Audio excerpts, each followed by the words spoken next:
Welcome to the South Perth Morning Show. I am Nathaniel. And I am Kate.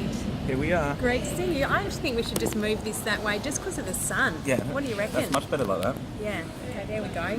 Content. So what I want to talk to all of you beautiful people about today is your word for 2020. What is your word for 2020? I asked Nat over lunch what his word was, because I think that when we set an intention for the year, whether it be in our business, whether it be in our health and vitality, in wealth creation, in our relationships, and we put a word to that and we live by that word for the year, you're going to get a whole different set of results. So let me give you an example. Last year, December of 18, I met a new man, and my word for 2019 was fun. Wow. I had a lot of fun. Was there any downsides to that? Yeah, I drank way too much. No. I did not maintain some of my health and fitness goals, and I put on some weight.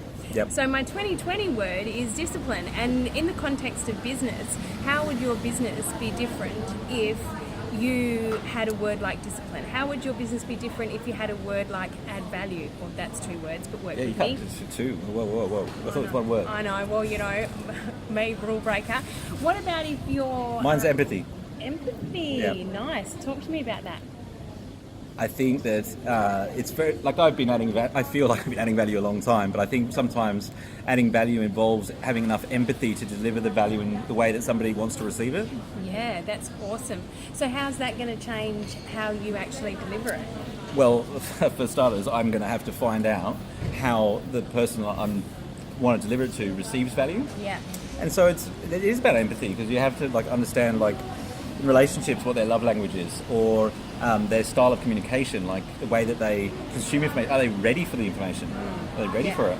And I think that's going to come through in my content. I think it's going to come through in my speaking, and I think it's going to come through in the way I manage people, and then perhaps in my personal life as well. Absolutely. That's sensational. Well, discipline is pretty good. It's already taken though, isn't it? No. Feel free to take my word. I've got absolutely no issues with sharing my I like word. discipline. It's good.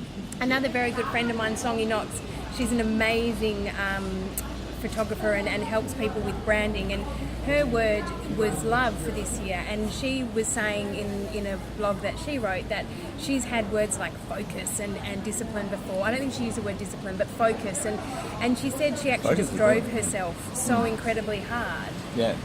Whereas now she sounds like someone I want to hang out with. Yeah, so she's had a complete pivot and gone to the other side, and is now using love as her word for this year. And so interesting to see how her year will be different because of that. My contrast between fun in 2019 and discipline in 2020. We need to check in December. 2020, what's your word? Drop it in the comments. What's your word? It's all from us. Hasta Take la care. vista, baby.